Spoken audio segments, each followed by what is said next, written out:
¿Cómo levitan los cuerpos y se mantienen allá arriba en el cielo?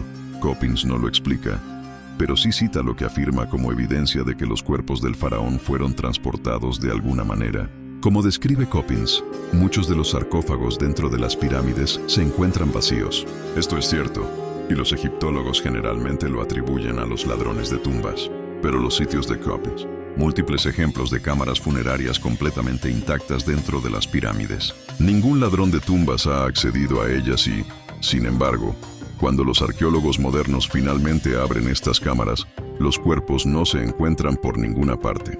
Coppins afirma que después de que los faraones son enterrados, sus sarcófagos y cámaras funerarias se sellan, y luego la pirámide de alguna manera mueve sus cuerpos reales y te quedas con una tumba vacía.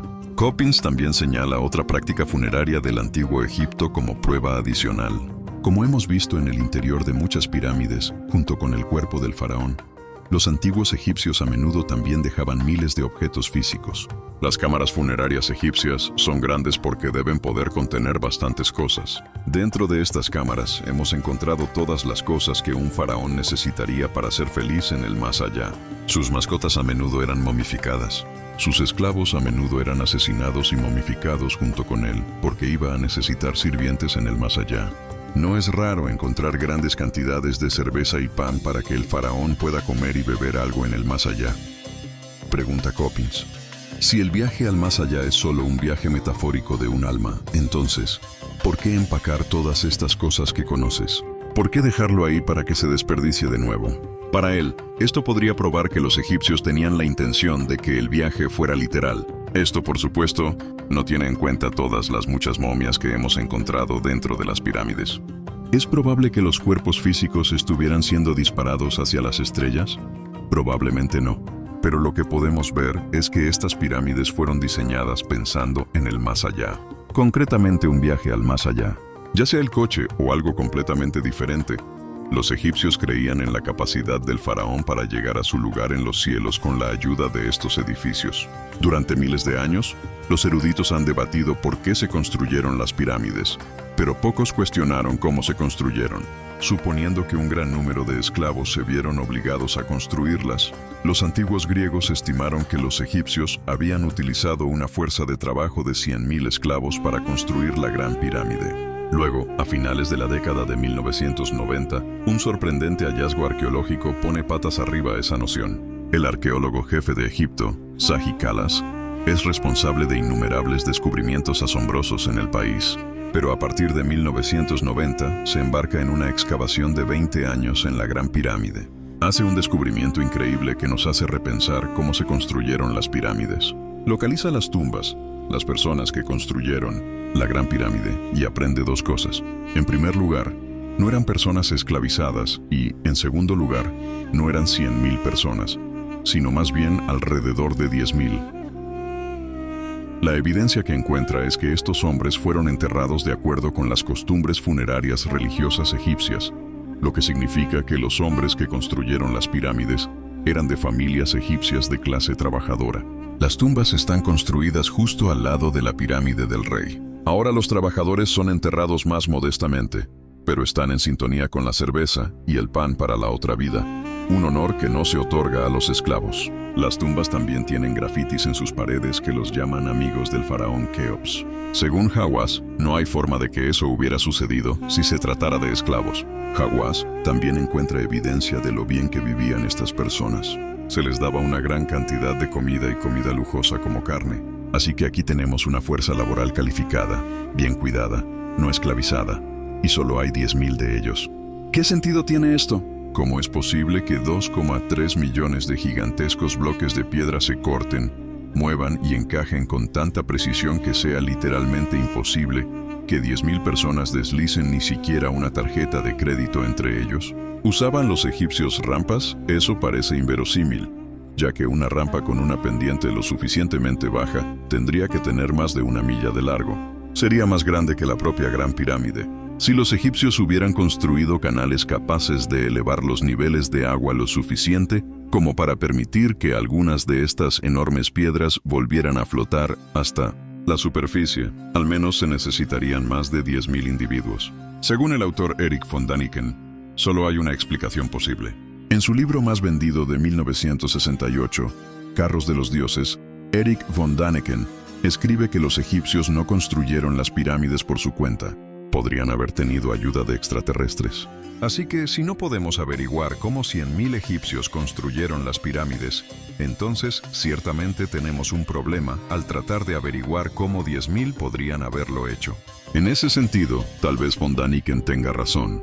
Lo llama el antiguo astronauta hipótesis. It afirma que los extraterrestres llegaron a la Tierra en la antigüedad y ayudaron a los seres humanos a construir estas diversas maravillas arquitectónicas. En este caso, enseñaron técnicas avanzadas de ingeniería a los antiguos egipcios y les instruyeron sobre cómo construir las pirámides. Según esta teoría, las pirámides se construyeron como una herramienta de navegación no para ayudar a los faraones a llegar al cielo, sino para ayudar a los extraterrestres a llegar a la Tierra. Con la ayuda de la fotografía moderna de los satélites de la Estación Espacial Internacional, sabemos que las pirámides de Giza son visibles desde el espacio. Y si miras las pirámides desde ese punto de vista, no puedes evitar preguntarte si así es como se suponía que debían verse. ¿Podrían ser marcadores para los extraterrestres que visitan el espacio exterior? Explique por qué las pirámides pueden estar alineadas con ciertas estrellas. Es la última parada de un sistema de navegación basado en un hito que ayuda a los extraterrestres a llegar a nuestro planeta desde su mundo natal, en algún lugar más allá de la constelación de Orión. Estos teóricos también señalan supuestas pruebas de encuentros extraterrestres. Según von Däniken y muchos otros autores que siguieron esta hipótesis, en el momento de su llegada, los seres extraterrestres habrían sido considerados dioses por los antiguos egipcios. Muchas inscripciones jeroglíficas nos dicen que los antiguos egipcios creían que sus dioses provenían de las estrellas. La historia se parece mucho a lo que von Däniken está escribiendo. Según la mitología egipcia, los dioses vivían entre ellos en la tierra y tenían un gran impacto en su vida diaria. Luego, después de un tiempo, los dioses abandonaron la tierra. ¿A dónde fueron? Los jeroglíficos son bastante claros. Volvieron más allá de las estrellas. Algunos también creen que este encuentro egipcio no fue un incidente aislado. Puede haber sido una de las primeras visitas de extraterrestres, pero no sería la última porque los teóricos de los antiguos astronautas creen que esto ha sucedido en todo nuestro planeta. Hoy en día, hay 118 pirámides que se han encontrado en todo Egipto, pero se puede duplicar ese número. Sudán se han encontrado en toda China. El Medio Oriente y las Américas contienen más pirámides que todas las demás partes del mundo juntas. Hay otro gran complejo piramidal en Teotihuacán, en México. Al igual que una Giza, estas pirámides están astronómicamente alineadas con ciertas estrellas. Hay 3 templos principales. Tienes la pirámide del Sol, la pirámide de la Luna y la pirámide de Quetzalcóatl, como un Giza. Y aquí de nuevo, al igual que Giza, el templo más pequeño, la pirámide de Quetzalcóatl está desplazada de las demás y alineada con Mintaka, la estrella más débil en el cinturón de Orión. Están mapeados de acuerdo con los mismos principios y muestran el mismo mensaje astronómico. Así que es fácil preguntarse, ¿fueron estas pirámides diseñadas por los mismos seres? ¿La misma civilización alienígena basada en algún lugar alrededor de la constelación de Orión? Si estas estructuras fueron diseñadas por extraterrestres? Y por supuesto no estoy diciendo que lo fueran, pero si es así, es fácil ver los paralelismos, y se podría ver cómo algunas personas podrían creer que están conectadas. La mayoría de los egiptólogos, sin embargo, rechazan esta teoría. Simplemente no hay pruebas reales. Todo es especulación. Mira, para mí, la teoría alienígena le resta valor a algo que es mucho más impresionante. La capacidad de los seres humanos, especialmente en un momento tan temprano de nuestra historia, para reunirse, diseñar y construir estas maravillas arquitectónicas, es una maravilla que se avecina para resolver los misterios de las pirámides. El mayor desafío es la falta de pruebas registradas. Pero en 1947 se descubren nuevos escritos que sugieren un propósito sorprendente. Hay 2 fuentes principales de información sobre las pirámides. En primer lugar, están los griegos. Pero cuando lees sus historias, puedes ver que están tan desconcertados como nosotros. En su mayoría están adivinando. Luego tenemos los jeroglíficos, que nos han enseñado mucho sobre la cosmología del antiguo Egipto y sus mitos. Pero no hay nada en estas inscripciones, en ninguna parte, que diga por qué tuvieron que construir las estructuras más grandes y duraderas del planeta. Hay, sin embargo, un texto antiguo que puede proporcionar una explicación. En la primavera de 1947 se descubre un asombroso tesoro de rollos hebreos en la orilla noroeste del Mar Muerto. Un pastor beduino está cuidando sus ovejas, y una de sus ovejas entra en una cueva y está tratando de sacar a sus ovejas de la cave. So arroja una piedra y en lugar de que salga una oveja, oye un estruendo. El ruido lo asusta y huye, pero más tarde regresa con un amigo y ambos entran en la cueva. Encuentran una serie de vasijas largas de arcilla, pero luego miran dentro y ven este objeto oscuro. Sacan las tinajas a la luz y ven que los objetos están envueltos en una capa de lino fino y están cubiertos de cera. Y cuando comienzan a desenrollarlos, encuentran largos trozos de pergamino cubiertos de equitación que han sido cosidos entre sí. Acaban de toparse con los rollos del Mar Muerto.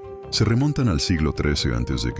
y son los textos bíblicos más antiguos que se conservan. Es una revelación arqueológica y religiosa sin comparación. Algunos incluso dirían que es el hallazgo arqueológico más importante de la historia. Los rollos del Mar Muerto amplían nuestro conocimiento del mundo antiguo de innumerables maneras. Una de esas formas tiene que ver con Egipto.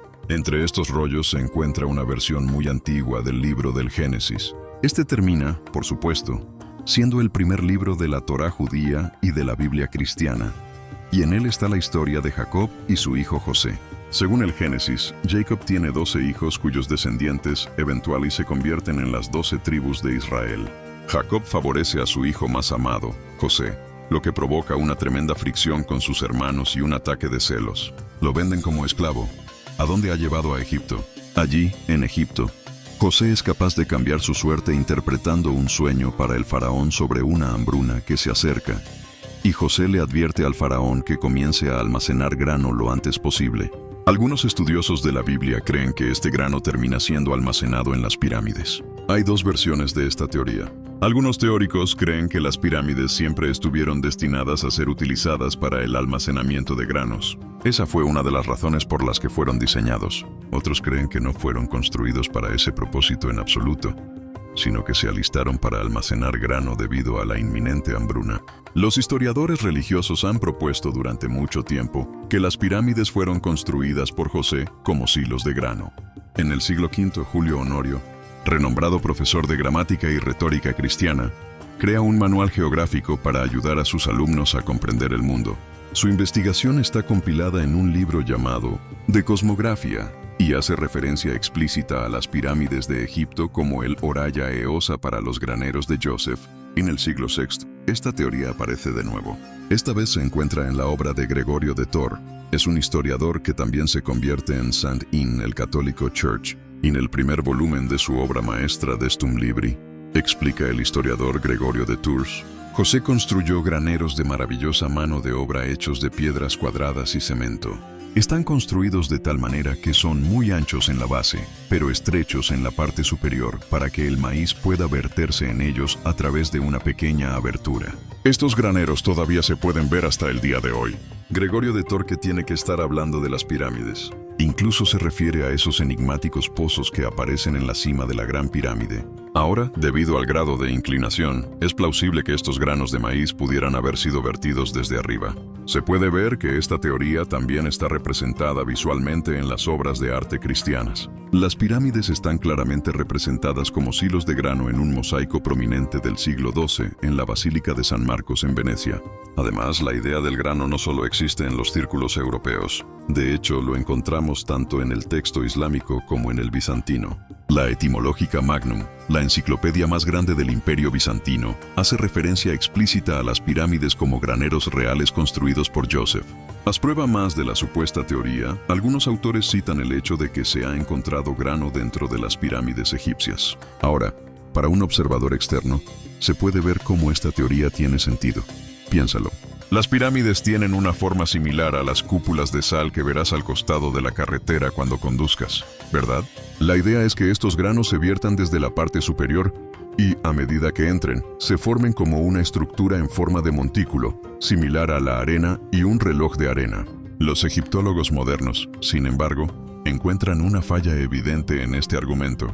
Si las pirámides fueran huecas por dentro, esta teoría encajaría como un guante, pero desafortunadamente no lo son. En su mayoría son de roca sólida, por lo que hay muy poco espacio de almacenamiento en el interior. Pero hay evidencia de que las pirámides se usaban para proporcionar sustento a la comunidad, solo que de una manera diferente. No siempre se podía confiar en el río Nilo para inundar e irrigar los cultivos, como dice el libro de Génesis. Y hace referencia a tiempos de fiesta y hambruna. En tiempos de hambruna, el faraón no quiere que sus súbditos mueran de hambre, pero también quiere mantenerlos ocupados. Manténgalos ocupados porque no están trabajando en el campo. Entonces, a cambio de un pago en forma de granos, los pone a trabajar en proyectos gubernamentales. Y uno de estos proyectos puede haber sido la construcción de las pirámides. Así que las pirámides proporcionaron grano, pero de una manera diferente a lo que pensaban los primeros teóricos cristianos. El hecho de que una teoría sea ampliamente creída no significa que sea realmente factible. Suponemos que los egipcios tenían muchas mejores opciones para almacenar su grano que las pirámides, que incluían silos de grano reales. No hay representación más icónica del poder del antiguo Egipto que sus famosas pirámides. Las pirámides podrían ser el aspecto más famoso y notable del reino de Egipto, pero solo se construyeron durante un tiempo relativamente corto. Tienes una civilización que existe desde hace unos 2000 años, pero solo pasaron entre 3 y 400 años diseñando estas magníficas estructuras. Entonces, entre los muchos misterios que rodean a las pirámides, una pregunta importante es, ¿por qué dejaron de construirse? A finales de los 90 y principios de los 2000, surge una nueva teoría que intenta explicar lo que podría haber sucedido. Y según esta teoría, las pirámides se construyeron con un propósito muy específico en mente. Y una vez que este propósito se cumplió, los egipcios no necesitaron hacer más. En 1998, el ingeniero Christopher Dunn publica un libro y en ese libro postula que las pirámides realmente no tienen nada que ver con la vida después de la muerte. Están allí para servir a la vida cotidiana de la gente de Egipto que vive en todo el reino, al proporcionar energía eléctrica. La teoría de Dunn comienza con una palabra significativa. Cuando consideras la palabra pirámide, tienes P, que es un fuego, y luego medio, que es el medio. Así que cuando juntas las dos cosas tienes fuego en el medio. Y eso es esencialmente lo que estoy proponiendo para la Gran Pirámide, excepto que no es un fuego de combustión, sino que es un ambiente energético. Con eso en mente, los ingenieros modernos como Dunn comienzan a examinar el diseño de las estructuras internas de las pirámides. Dentro de la Gran Pirámide de Giza tienes 3 cámaras. Tienes una cámara subterránea, tienes una cámara que ha sido llamada la Cámara de la Reina y otra que ha sido llamada la Cámara del Rey. Y los otros 2 podrían haber sido utilizados si el faraón murió antes de que se terminara la pirámide. Sin embargo, nunca se han encontrado restos humanos u objetos funerarios dentro de la Gran Pirámide de Giza. Cuando miras estas cámaras a través de los ojos de un ingeniero, ves que podrían estar cumpliendo una función diferente. El ingeniero estadounidense John Cadman también apoya esta teoría. Cadman está investigando este problema al mismo tiempo, como lo hizo a fines de la década de 1990, y realmente se aferra a la idea de que este edificio tiene una función mecánica, ya que algún tipo de bomba de agua fluiría a través de los túneles desde un antiguo lago a una elevación más alta. Luego, el agua fluiría a través de un conducto hasta la Cámara de la Reina y luego saldría a través de un túnel de salida al río Nilo. La siguiente pregunta es, ¿por qué una bomba de agua? Para averiguarlo, Cadman hace su propio modelo de las cámaras subterráneas de las pirámides. En el año 2000, Cadman utiliza un bloque de cemento de 500 libras para tallar una réplica más pequeña de la Gran Pirámide para estudiar la dinámica de fluidos que estaba ocurriendo dentro de las cámaras. Increíblemente, cuando corre, el agua a través del bloque comienza a temblar con pulsos largos y luego cortos. Ahora, si se ampliara este experimento al tamaño completo de la pirámide, Cadman cree que el sistema habría creado una vibración similar a la de un latido del corazón que sacudió toda la estructura. Eventualmente, Dunn amplía aún más esta idea. Describe que la Gran Pirámide es en realidad un oscilador acoplado que transforma las vibraciones en energía y que genera energía. La hipótesis de Dunn también podría explicar los hallazgos en la Cámara de la Reina que nunca se han entendido por completo. Esos ejes gemelos que se extienden diagonalmente hacia arriba desde esta cámara alguna vez se consideraron conductos de aire, y otros han planteado la hipótesis de que apuntan a ciertas estrellas en el cielo nocturno. Ahora, los primeros exploradores informaron que las paredes y los techos de la Cámara de la Reina estaban cubiertos con hasta 1 pulgada de sal y que había yeso que salía de las grietas de la piedra caliza. Nadie sabía qué hacer con esto en ese momento. Según Dunn, es evidencia de que la pirámide sirvió como reactor químico. Mi teoría sobre la cámara de la reina es que los productos químicos se entregaban a la cámara a través de pozos. Esas soluciones eran ácido clorhídrico diluido y una solución de zinc hidratado. Esos dos productos químicos juntos servirían el hidrógeno. Este hidrógeno provocaría una reacción química con la piedra caliza de la cámara, lo que explicaría la presencia de sal y yeso. La reacción del hidrógeno agrava exponencialmente las vibraciones de las pirámides. Ahora se está moviendo mucho y puede generar mucha energía. Don cree que todas estas vibraciones cargan las piedras de cuarzo y granito en el centro de la pirámide. Es por eso que están colocando estas piedras que pesan entre 50 y 80 toneladas en el centro. Son casi como baterías. Y con eso tienes una fuente de energía. ¿Cómo usarían los egipcios esa energía? Según un libro de 1996 de los escritores austriacos Peter Krasa y Rainer Habeck, los antiguos egipcios pudieron haber tenido luz eléctrica. Su teoría se basa en una escultura en relieve que se encontró en el templo de Hathor de 2000 años de antigüedad en Dendera, Egipto. Y muestra lo que creen que es una enorme bombilla con un casquillo, un cable y un filamento. Estas llamadas lámparas también aparecen de manera prominente en varias otras obras de arte egipcias. Krasa y Habeck también citan un experimento de 1982 realizado por el ingeniero austriaco Walter Garn. Ve la llamada luz de Dendera y decide probar si tal dispositivo podría haber sido construido utilizando los materiales disponibles para los antiguos egipcios. Fue capaz de hacer un modelo funcional del dispositivo, pero ha utilizado electricidad tradicional, no energía piramidal. ¿Tenían realmente electricidad los egipcios? De acuerdo con esta teoría, lo hicieron. Y una vez que construyeron suficientes pirámides para iluminar y alimentar su civilización, pudieron detenerse. Está arriba. Está ahí fuera, pero bueno, es una teoría. A finales de la década de 1990, dos ingenieros estadounidenses aparecen en los titulares cuando sugieren que se utilizaron las pirámides egipcias para generar energía, pero puede que no sean los primeros en proponerlo. Hay informes de una operación desclasificada de la KGB, conocida como Proyecto ISIS.IT. Supuestamente tiene lugar en la década de 1960, y el propósito era echar un vistazo a estos antiguos artefactos y conocimientos egipcios para ver si serían de utilidad militar para la Unión Soviética. El presunto informe de la KGB de los científicos en la meseta de Giza declaró que durante la inspección del segmento del muro, notamos una extraña sensación. Una fuerza magnética repulsiva parecía emanar de la roca. No pudimos encontrar ninguna explicación científica. En la década de 1960 se produjo la crisis de los misiles cubanos. Y justo al mismo tiempo, los científicos de la KGB caminan por Giza a finales de la década de 1980, mientras la Guerra Fría continúa. La Academia Rusa de Científicos Médicos financia investigaciones adicionales sobre el poder de las pirámides. Estos estudios son realizados por científicos ucranianos y el contratista de defensa Alexander Golod. Según su investigación, las pirámides tienen la capacidad de aprovechar la energía, pero no cree que sea la energía eléctrica que los egipcios estaban tratando de usar. Cree que se usaba para curar. Como parte de su investigación, Gallard construye una serie de pirámides en toda la Unión Soviética. Gallard construye más de una docena de pirámides. Cada uno es más grande que el anterior, y en su interior hace varias pruebas midiendo sus frecuencias de vibración y su capacidad para enfocar y dirigir la energía. Guled encuentra que la forma y el tamaño de la pirámide dicta su campo de energía. Construye su 17ª y más grande pirámide a 25 millas al norte de Moscú. Tiene la friolera de 144 pies de altura y pesa alrededor de 55 toneladas. Guled lleva a cabo un experimento de investigación en conjunto con la Fuerza Aérea Rusa, que muestra que la pirámide crea un campo de energía de aproximadamente 1 milla de altura. Fácilmente detectado por los sensores de la aeronave, Gallard se propone probar el efecto del campo de energía en los humanos.